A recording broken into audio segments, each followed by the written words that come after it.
"Grandma, don't eat that!" my grandson shouted, his voice trembling as he pointed toward my plate. My heart stopped. I looked at him, then at my daughter-in-law, who was acting so calm, it made my skin crawl. "Why?" I asked, my voice barely above a whisper. "Please just leave," he begged, his small hand shaking. I didn't know what to think, but then, the reality hit me like a ton of bricks. This was no ordinary dinner. This was a carefully orchestrated plan to end my life. I've lived 68 years, and in those years, I thought I'd seen it all. Life has a way of throwing curveballs, betrayal, loss, even heartache, but nothing prepared me for the betrayal I felt that night. Nothing could have prepared me for what Era and David had planned for me. I'm ins, and I thought I knew my family. I spent most of my life raising 4 children, taking care of a husband who worked hard but loved his family, and building a life that I thought was filled with love.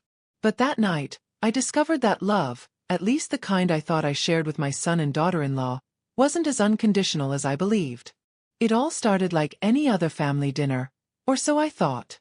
The house smelled of pot roast, my famous recipe that my son David always adored. Garlic, rosemary, and slow-cooked beef filled the air as I set the table, trying to create the warm, welcoming atmosphere I always had. The fall air outside had that crisp bite to it, making me long for the comfort of my own cooking. David was the first to arrive, followed by Era, his wife of 3 years, and my grandson, Marty. My little boy, my joy. Marty at 12 had always been full of energy, constantly running around, asking questions, laughing, and being the life of every gathering. But tonight was different. I could tell. Marty, usually so carefree, was fidgeting in his chair, glancing at his mother every so often with a look in his eyes that made my grandmother instincts prick. Era was acting strange too. I'd noticed it before. She had this subtle way of watching me, studying me, when she thought I wasn't paying attention. It was like she was sizing me up, measuring my every movement, making me wonder what was going on behind that calm, controlled exterior. But I brushed it off, thinking it was just my imagination. "Everything looks wonderful, Ins," Era said in that saccharine voice of hers as she surveyed the table. Her words were meant to be a compliment, but something about the way she said it made my skin crawl. That overly sweet tone, that smile that didn't quite reach her eyes.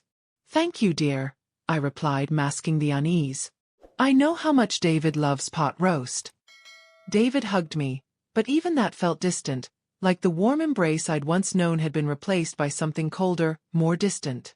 His eyes avoided mine, his shoulders tight, his smile forced. Era was looking around, adjusting the silverware like it was something she controlled, as if the table, the house, everything, was just a part of the carefully calculated life she wanted to present. She'd been acting more like the lady of the house than a daughter-in-law lately, and I couldn't ignore the feeling that something was off. I asked her about her mother, Margaret. "Where's your mother, Era?" I asked, noticing one place setting was still empty. "Oh, she'll be here soon," Era said a little too quickly. "She's just running a quick errand." I nodded, still feeling like something was off but not wanting to overthink it. As I bustled in the kitchen bringing out the side dishes, mashed potatoes, fresh rolls, green beans, everything seemed perfect, and yet, it didn't feel right. It felt like something was being hidden from me, like a dark cloud looming over the evening. It wasn't until Margaret, Era's mother, arrived that I felt a moment of relief. Margaret was a frail woman in her early 70s, with silver hair and kind eyes. She reminded me of my own mother, with a softness that always made me feel safe. I greeted her with a smile, genuinely glad to see her, and set her place at the table next to Marty. But even with Margaret's calm presence, the tension was thick in the air. Era kept glancing toward the kitchen, David kept checking his watch, and Marty, my sweet Marty, looked like he might jump out of his skin. He kept glancing nervously at Era, and I saw the fear in his eyes. Something was happening, something I couldn't put my finger on, and it was making my heart race. Dinner went on, but it was awkward, far from the warm, joyful family dinners I'd dreamed of. Era kept looking at me with that strange forced sweetness, while David barely spoke, as though avoiding any real conversation. And then, as I looked down at my plate, a sense of dread crept over me. "Era, that's very thoughtful," I said, trying to keep the mood light. I noticed she had put extra vegetables on my plate. It was a small gesture, but something about it made me uneasy. Thank you, dear. I tried to enjoy the meal, but the sense of unease only grew as I picked up my fork. I was just about to take the first bite when my grandson Marty jumped up from his chair and shouted, "Grandma, don't eat that!" I stared at Marty, my hand still hovering above my plate. My heart was pounding in my chest, and for a moment, everything around me seemed to blur. I couldn't understand what had just happened. Why was Marty so terrified? Why was he begging me not to eat? Why? I asked, my voice soft but shaky. I tried to catch his gaze, but he wouldn't look me in the eye. His small hands were trembling, his face as pale as a ghost. "Please, Grandma, don't eat it," he begged, his voice breaking, his eyes wide with panic. "Please, just leave.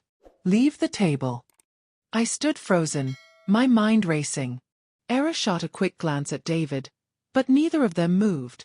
They didn't say a word, just watched as Marty, my precious Marty, stood there, his face filled with genuine terror. I couldn't comprehend it. What was going on? Why was he so scared? David's voice sliced through the silence. "Marty, stop it. Sit down." He tried to sound authoritative, but there was an edge to his voice that I'd never heard before. His gaze shifted nervously between me and his wife, Era. But Marty wasn't backing down. His eyes flickered from me to Era, then to his father. I could see the fear in them, a fear that sent a chill down my spine. "Mom, he's been acting up lately," Era said quickly, her tone strained, as though trying to cover up something. "He's just being dramatic. Sit down, Marty." But I wasn't fooled. I knew that look in Marty's eyes. He wasn't acting out. He wasn't having a tantrum. This was different. This was real fear. My heart dropped. Something was wrong. "Marty, honey, what's going on?" I asked, trying to keep my voice calm. He looked at me, his small body trembling. "I can't," he whispered. "Please, just leave, Grandma. Don't eat it." I felt a sinking feeling in my stomach, a cold wave of dread that washed over me.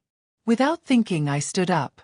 I could feel my knees shaking, but I moved toward Margaret, who had been sitting quietly, not saying much during dinner. I looked at her, and before I could stop myself, I asked, "Margaret, would you mind switching seats with me? I'd love to sit next to Marty." Margaret stood up without hesitation, her gentle smile never faltering. "Of course, Inns. Not a problem at all." She didn't seem to notice the tension in the air, but I did. I took Margaret's seat, and she took mine. As we switched places, I couldn't shake the feeling that something terrible was about to happen. I sat next to Marty, and as I settled into the seat, I noticed how stiff his posture was. His hands were clenched tightly in his lap, his knuckles white. He leaned toward me slightly, almost as if he were seeking protection. Era didn't say a word. David barely glanced up. But I could feel the tension mounting, a pressure building in the room. I didn't want to believe it, but a sickening thought began to form in my mind. This wasn't just a family dinner anymore. This was something far darker. I tried to lighten the mood, ruffling Marty's hair, trying to ease the tension, but he didn't respond. He stayed close to me, his eyes constantly darting toward Era. His body was rigid, like he was waiting for something. But what? I decided to focus on dinner, to focus on Marty, to keep the family together, but it wasn't working. The dinner, the laughter, the warmth, it was all gone. Everything was off, and I couldn't put my finger on it. The room felt suffocating, and my stomach churned. I kept glancing between Era, who was now hardly touching her food, and David, who kept checking his watch, tapping his foot. My hands were shaking now, and I couldn't tell if it was because of the growing unease or if I was just overthinking everything. And then it happened. Margaret, who had been sitting quietly across from me, suddenly dropped her fork. The sound of it hitting the plate was like a sharp snap in the air. "Oh," she said softly, pressing a hand to her forehead. "I feel so dizzy." I turned to her just as her eyes rolled back, and she slumped sideways in her chair, unconscious. The room erupted in chaos. David leaped to his feet, shouting, Someone call 911. His voice was panicked, frantic, and I could see his hands shaking as he reached for his phone. Marty was crying now, his sobs filling the air, and he was calling my name, his little voice cracking with fear. But through it all, Era remained unervingly calm. She didn't jump to her feet like David, didn't seem to care that Margaret had just collapsed. Instead, she looked at David and said, "Don't call an ambulance yet.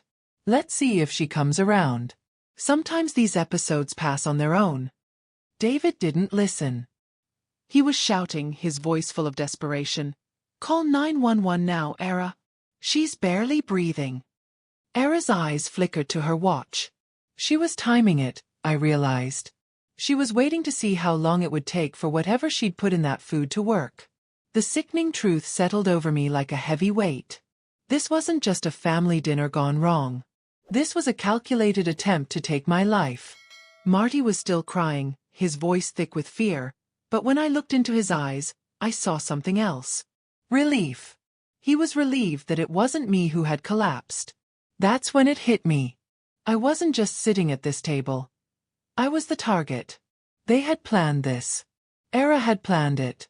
I watched the scene unfold in slow motion as Margaret was rushed away in an ambulance, and the truth set in. My family, my own son and his wife, had tried to poison me. The next few hours felt like an eternity. I sat in the sterile waiting room at St. Mary's Hospital, surrounded by the very people who had betrayed me. They looked concerned, playing their roles to perfection, but I knew better now. I could see through their charades. I could see their guilt, their fear, and beneath it all, their determination to finish what they'd started.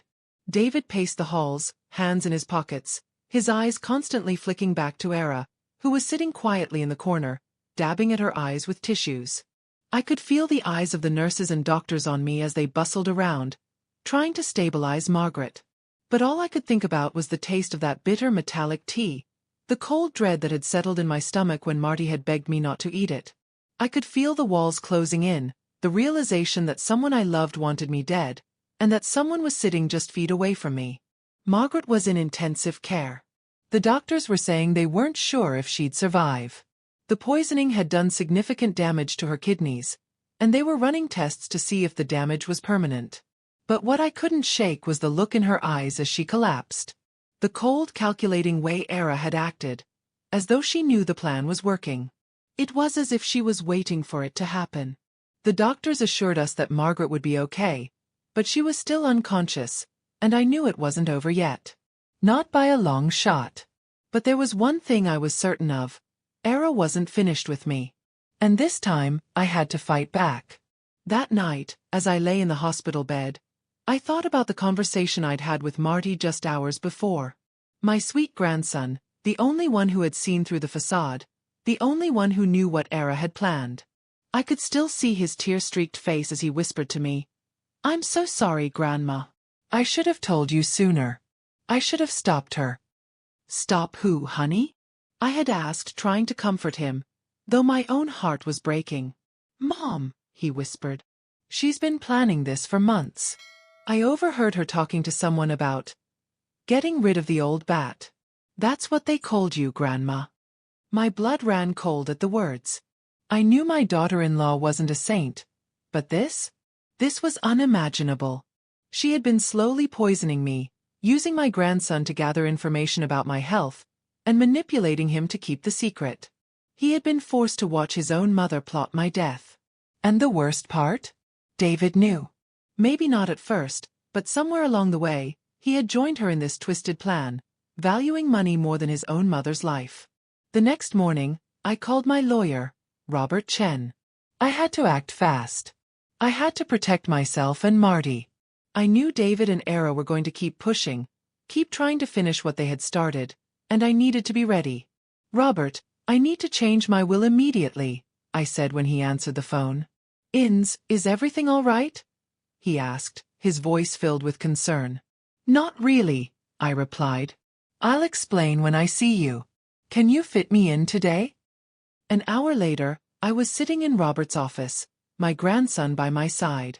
Robert raised an eyebrow at the sight of Marty, but he didn't ask any questions. After we settled into the office, I told him everything. The poisoning attempt. Marty's testimony. My suspicions about the earlier times I'd gotten sick. Every detail of the plan Era and David had orchestrated. Robert listened intently, his face growing more serious as I spoke. "This is serious," he said when I finished.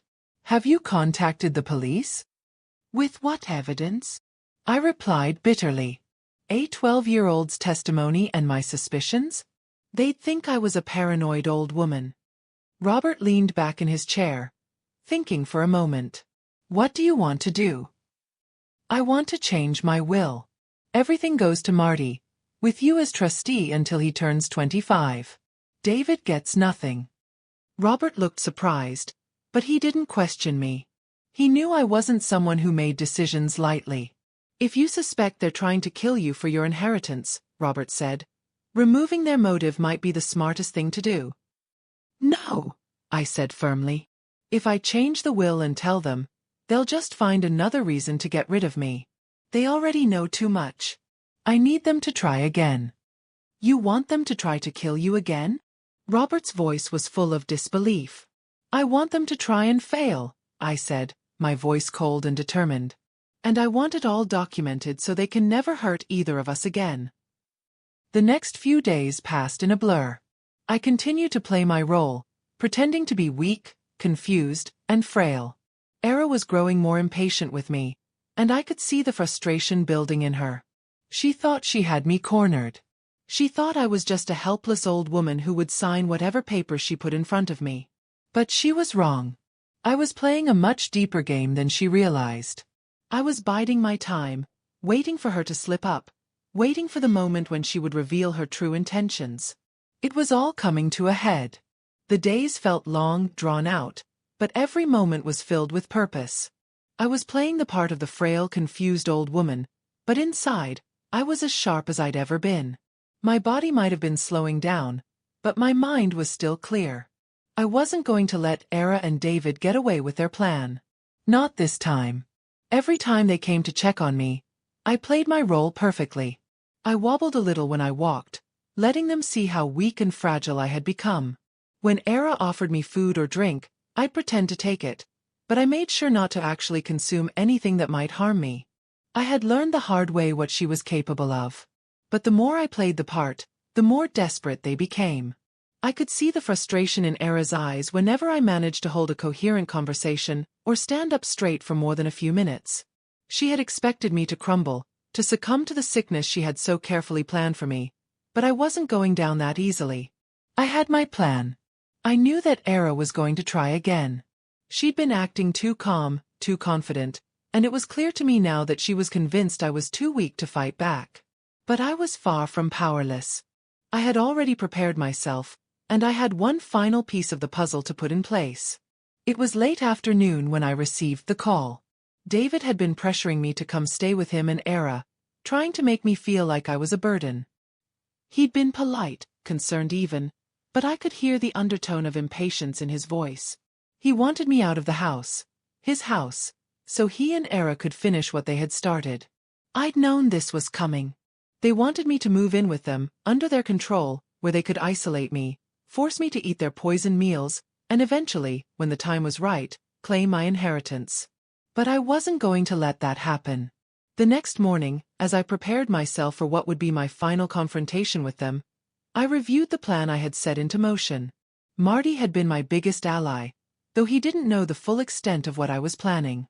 I had trained him to be observant, to gather evidence without raising suspicion. And now, I was about to play my trump card. Era had called earlier, asking if I was ready to come over. I had told her I was feeling better, and that I would be there later in the afternoon. But instead of packing, I went to the kitchen and carefully prepared a small, innocuous-looking meal. Some tea, just like she had made for me so many times before.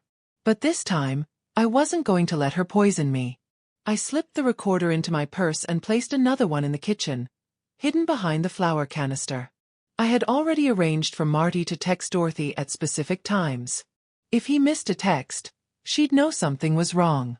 This was it. I had to make them think they were winning so I could catch them in the act. As I arrived at David and Era's house, My stomach twisted in knots. The house was beautiful, but it felt cold, almost suffocating. The clean lines, the expensive finishes, it all seemed so artificial to me now. I could feel Era watching me, waiting for the moment when I would finally collapse. David helped me inside, his face filled with fake concern. "Mom, you're looking worse than last time. Are you sure you're okay?" he asked, but I saw the impatience in his eyes. He was done pretending to care. I smiled weakly, playing the role perfectly. "I'm fine, sweetheart. Just a little tired." Era hovered nearby, her hands shaking as she offered me tea, exactly as I had expected. She handed me the cup, her eyes locked on me, as if she were waiting for me to drink it. "This will help you relax," she said, her voice dripping with sweetness. "You need your rest." I took the cup from her hands, my fingers trembling as I gripped it. I didn't drink it yet, though. Not until I was sure.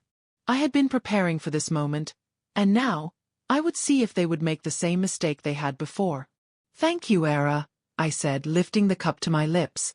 I pretended to sip it, but in reality, I poured most of it back into the cup. I wasn't about to let her finish what she'd started. I put the cup down slowly and gave her a weak smile. "It tastes different. A little bitter," I said, making sure my voice sounded weak and uncertain. "But it's fine. I'll drink it later." Era's face flickered with a brief moment of panic, but she quickly recovered, smiling as if nothing was wrong. "You've been under so much stress," she said. "Everything tastes different when you're not feeling well."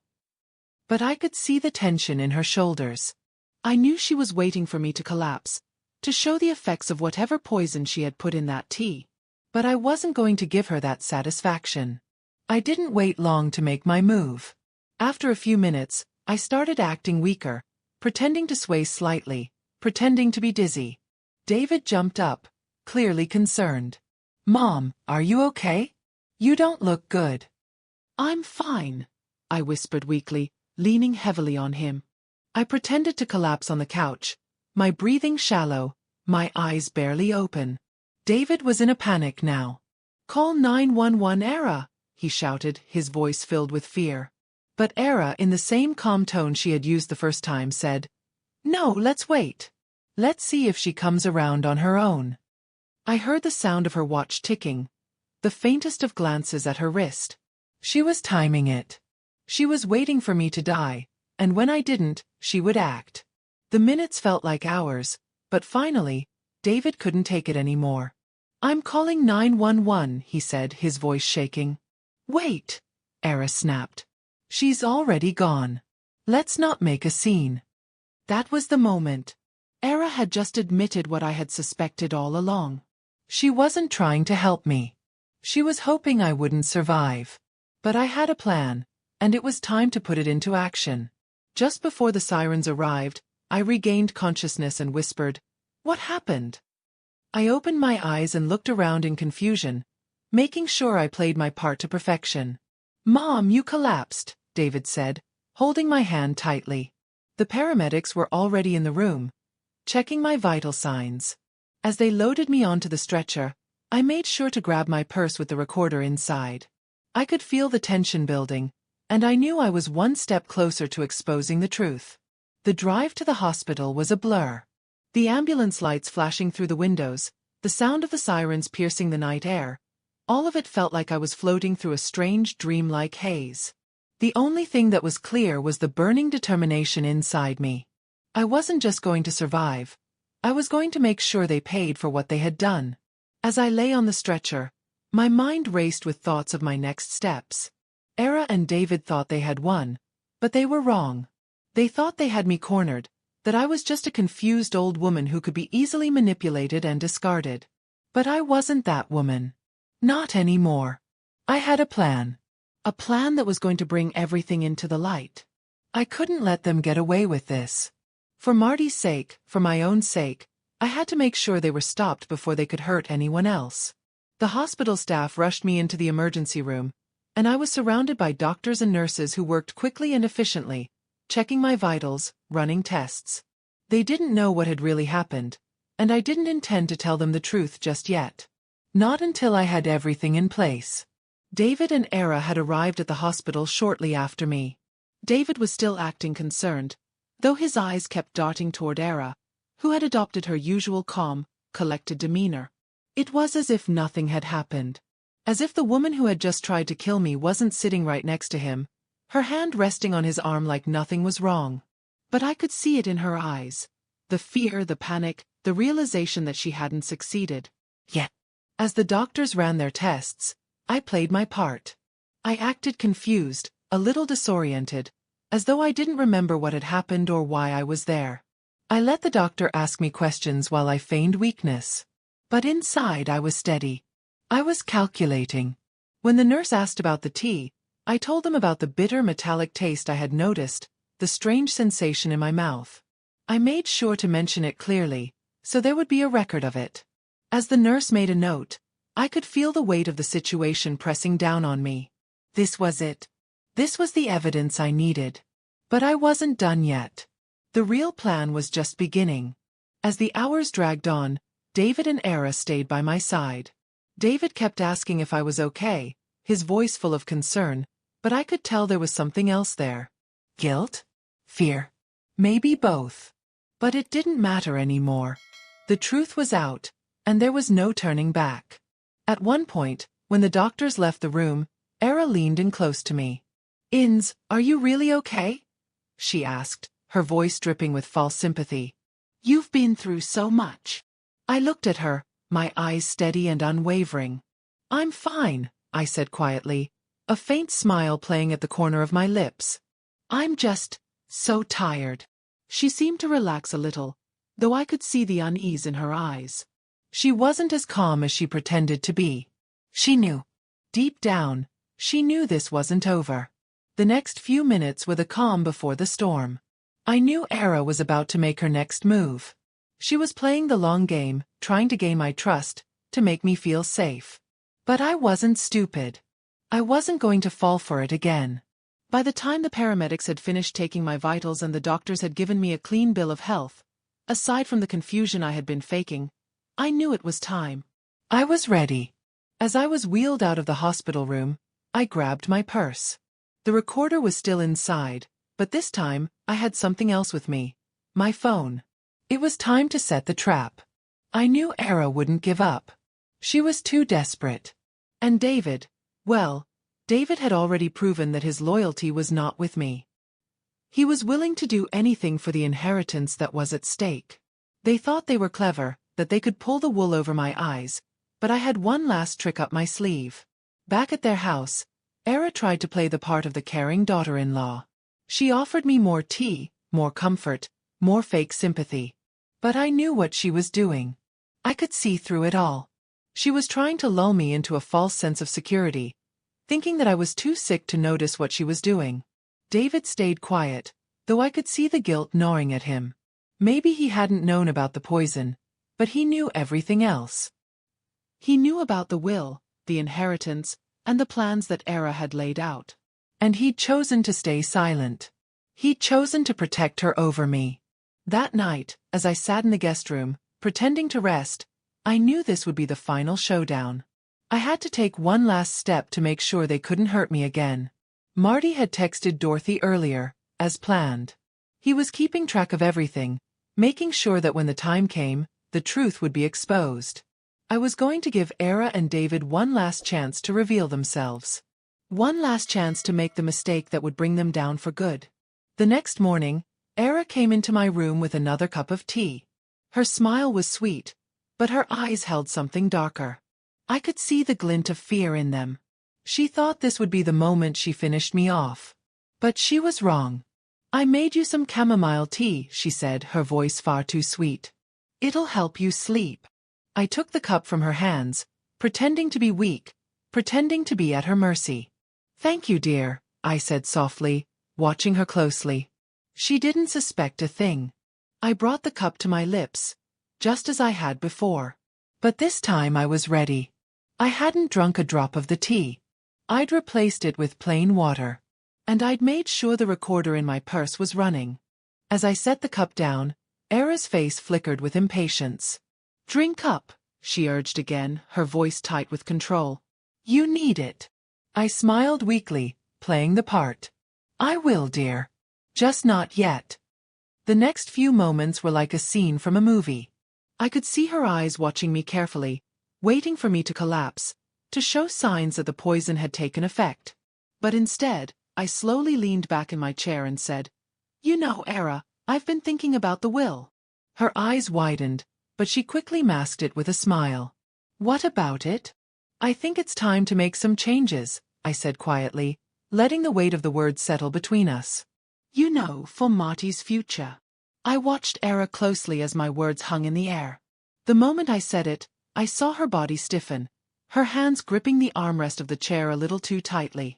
She wasn't used to people questioning her plans, especially not me. She had expected me to play the frail, forgetful grandmother forever. But I wasn't that woman anymore. I gave her a small smile, the kind of smile that only comes from knowing you've outwitted someone. I wasn't going to make this easy for her.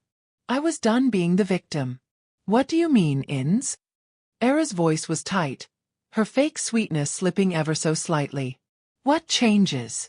I set the cup of tea down carefully, my hand steady, and met her eyes directly.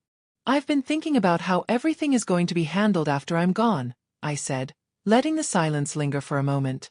I'm going to make sure Marty is taken care of, and the rest, well, that will be different. Era's lips tightened, and I saw the flash of panic in her eyes. She had no idea what I was talking about, and for a brief moment, she was completely unprepared for the shift in power that was taking place right in front of her.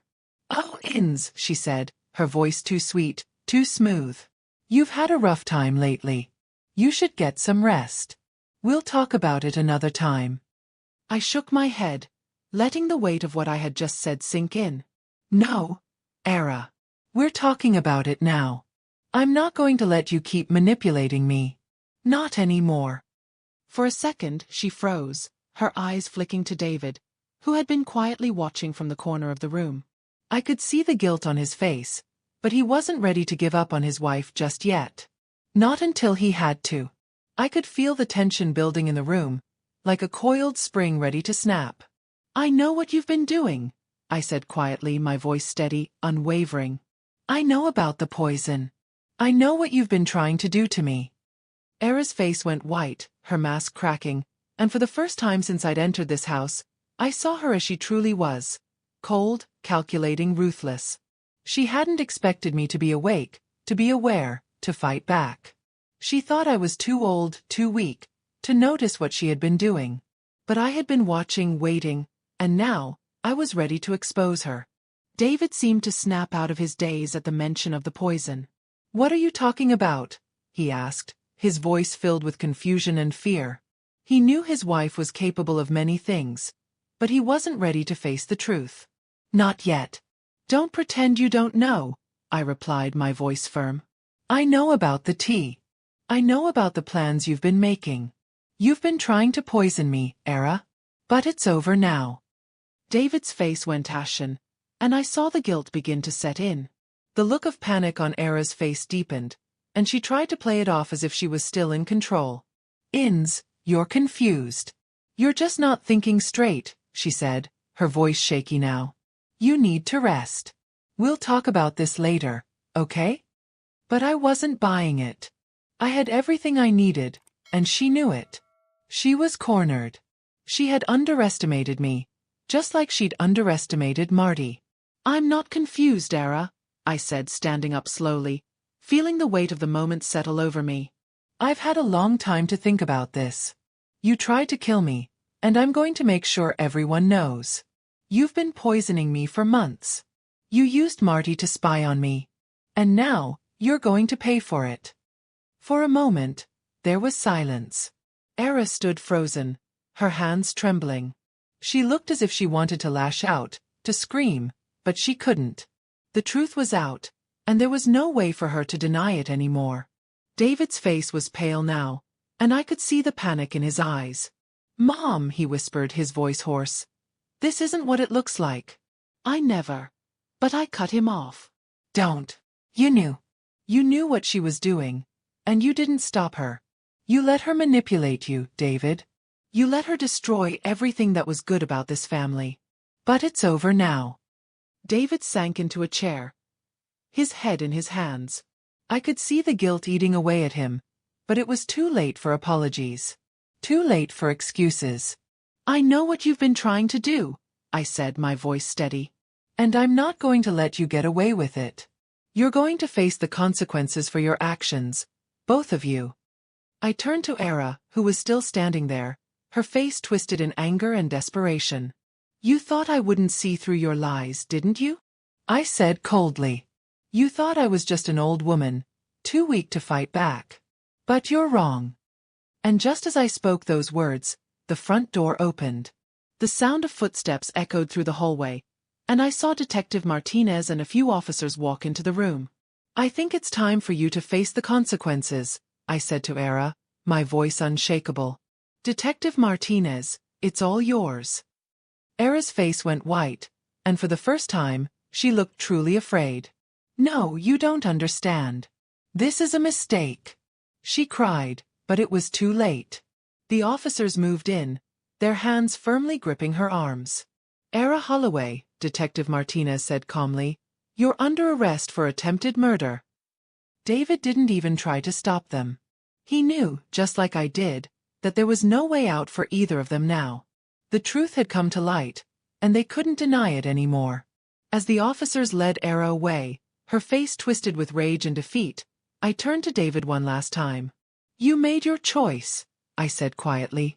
And now you'll have to live with it. Later that evening, I sat in my living room, feeling a sense of peace I hadn't felt in years. Marty was sitting on the couch next to me, his head resting on my shoulder. The house, once filled with tension and fear, now felt like home again. Warm, safe, and full of love. David and Era would have to face the consequences of their actions. But for now, I was free. My family was broken, but I had Marty, and that was all that mattered. It's strange, the way time can change things. The same house that once felt like a prison, suffocating me with its coldness, now felt like a sanctuary. It was a place where I could breathe again, where I could be free, without fear of betrayal hanging over me like a dark cloud. Marty and I had settled into a rhythm. The days had grown lighter, filled with laughter and warmth, things I hadn't felt in a long time. The sounds of his footsteps running around the house, his excited chatter about school and his friends, those were the sounds that made the house feel like home again. We spent our evenings together, talking about everything and nothing, and sometimes, I'd find myself staring out the window, reflecting on how far we'd come. The world outside was moving, but in my house, everything was still. And for the first time in years, I felt truly at peace. I spent my mornings sipping coffee at the kitchen table, writing down everything I could remember about my life before the betrayal. I wanted to write my story, not just for me, but for Marty. I wanted him to know that no matter what, he had a legacy of strength, of resilience. He was going to grow up with the knowledge that love doesn't come with conditions, and no one, not even family, has the right to take that away. A few months later, I received a letter from the court. Era and David's trials were underway. The details of their arrests, the evidence collected, and the charges they faced were all laid out for me to read. It was surreal reading those words. The same people who had once been my family, who had once shared my home, were now facing the consequences of their actions. David had pled guilty to conspiracy, though it was clear he was still trying to justify his actions in some way. Era, on the other hand, was facing the full weight of the law. Attempted murder. Multiple counts. The trial was going to take months, but the end result was inevitable. I didn't attend the hearings. I didn't need to see them face the consequences of their actions. What I needed was to move forward. I had a life to live. I had Marty to raise, and I was going to give him the life he deserved, one free of fear, one filled with love. The day Era was sentenced, I sat on my porch with Marty by my side. The sun was setting, casting a warm golden glow over the yard, and I realized how much I had to be thankful for. I still had my health. I still had my home. And most importantly, I had Marty. Grandma, are we ever going to see Mom and Dad again? Marty asked one afternoon as we sat together in the garden. His voice was soft, uncertain. I looked at him, my heart breaking for the child who had been caught in the middle of all of this. No, sweetheart. You're not going to see them again. They made their choices, and now they have to face the consequences of those choices. But that doesn't mean you have to carry the burden of their mistakes. You're free, Marty. You've always been free. Marty nodded, though I could see the sadness in his eyes. He was only 12, but the weight of what he had lived through would stay with him for a long time. I knew that. But I also knew that he had a future ahead of him. A future that would be filled with love, with people who truly cared for him. I'll be okay, Grandma, he said softly, resting his head on my shoulder. I'm glad I have you. And that was all I needed to hear. 6 months later, Era's appeal was denied. Her sentence was finalized, and she was sent to prison to serve her time. David, however, was given a lesser sentence. 5 years for conspiracy. I had expected him to try to appeal as well, but as time went on, I saw less and less of him. His letters to Marty stopped, and he began to fade into the past, just like Era had. And I couldn't say I was sad about it. The man I had known as my son was gone. In his place was someone who would do anything to protect his own interests, someone who had chosen money over family, someone who had let a woman tear apart the very foundation of our relationship. But even as I let go of the bitterness, I couldn't deny that I had been through something monumental. I had faced death, betrayal, and manipulation by the people I loved most. And yet, I had come out on the other side. I had survived. And I had saved Marty from a future that would have destroyed him. The final chapter of my life was still being written. But it wasn't going to be written by Era or David. It wasn't going to be written by betrayal or lies. It was going to be written by the love I had for my grandson, the love I had for myself. I was 78 now, and as I sat in my living room, watching Marty do his homework, the house felt different. It felt lighter, safer, filled with the kind of laughter that comes from genuine happiness. Era had been sentenced to 15 years for attempted murder. David had received 5 years, but I knew, deep down, that his punishment would be far worse than anything the courts could hand down. They had lost everything. But I had gained something I hadn't had in years. Peace. Grandma. Marty's voice broke through my thoughts. I turned to see him standing at the door, his school bag slung over his shoulder, a smile on his face. Are you coming to my soccer game tonight? I smiled back, my heart swelling with pride. Of course I am, sweetheart. Wouldn't miss it for the world. I stood up, feeling the weight of the years melt away. I was ready to live again. I was ready to embrace whatever came next because, for the first time in a long time, I knew that no matter what, I had the strength to face it. It had been a year since that fateful night. The night when everything I thought I knew about my family had shattered in an instant. But in that year, I had learned more about myself, about strength, and about the true meaning of family than I had in all the years before. Marty was growing up fast. He had transformed from the frightened boy who had watched his own mother try to kill me, to a confident young man who was finding his way in the world. It hadn't been easy for him, and I knew that, but I also knew that with each passing day, he was healing. He was becoming the person I always knew he could be, strong, kind, and full of life. His soccer games were no longer just moments of family obligation for me. They were milestones. They were signs of the future, a future that I had fought so hard to protect. A future where Marty would never have to worry about betrayal or cruelty, where he could laugh without fear, where he could go to bed each night knowing that he was safe. I had created that future for him. And for myself. The trial was over. Era and David were both behind bars, their lives shattered by their own actions. They had tried to break me, to take everything from me, but they had failed. I had come through the darkness stronger than before, and now, nothing could touch me. The papers were full of stories about their arrest, about the way they had used their positions in the family to manipulate and control. People were shocked by the details of the case, by the way Era had slowly poisoned me, by the way she had used Marty as a pawn in her twisted game. But those stories didn't matter to me anymore. What mattered was that I had survived, and I had reclaimed my life. I was sitting in my favorite armchair by the window one afternoon, sipping my tea and watching the leaves flutter in the autumn breeze, when the phone rang. It was Robert, my lawyer. "Hello, Inns," Robert's voice was warm as always. "I just wanted to update you on a few things." "Of course," I replied, setting my cup down on the table and leaning back in my chair. "Well, I've finished reviewing the final legal documents. Everything is in order with your new will. We've set up the trust for Marty. All the changes you wanted have been made, and it's all legally sound." I felt a wave of relief wash over me. The final step was complete. The last piece of the puzzle had been put in place. "And what about the inheritance?" I asked, though I already knew the answer. "The house, the savings, the investments, it's all been restructured. The money you plan to go to Marty will be fully protected. He will have everything he needs for his future, and as for you," Robert's voice softened, "you're secure, Inns. Your future is secure. You're free."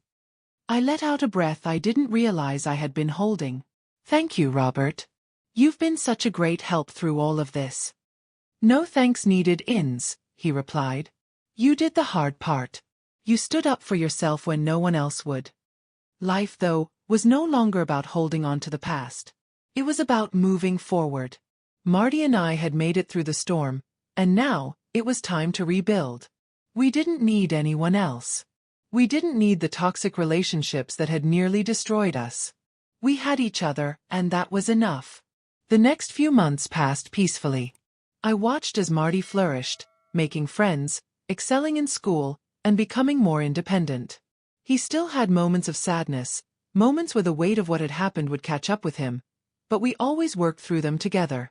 He would never be the same child he was before all of this. No child could be after living through something so awful. But he was strong, and I was proud of him. We continued to visit my old house, the one I had lived in before the betrayal. It no longer felt like home. It had become a place of memories that I didn't need to hold on to. So we decided to sell it. The proceeds from the sale were going to go toward a trust for Marty, to help him with his future, his college, his life. Everything was going to be different. One evening, as we were having dinner, Marty looked up at me with a grin on his face.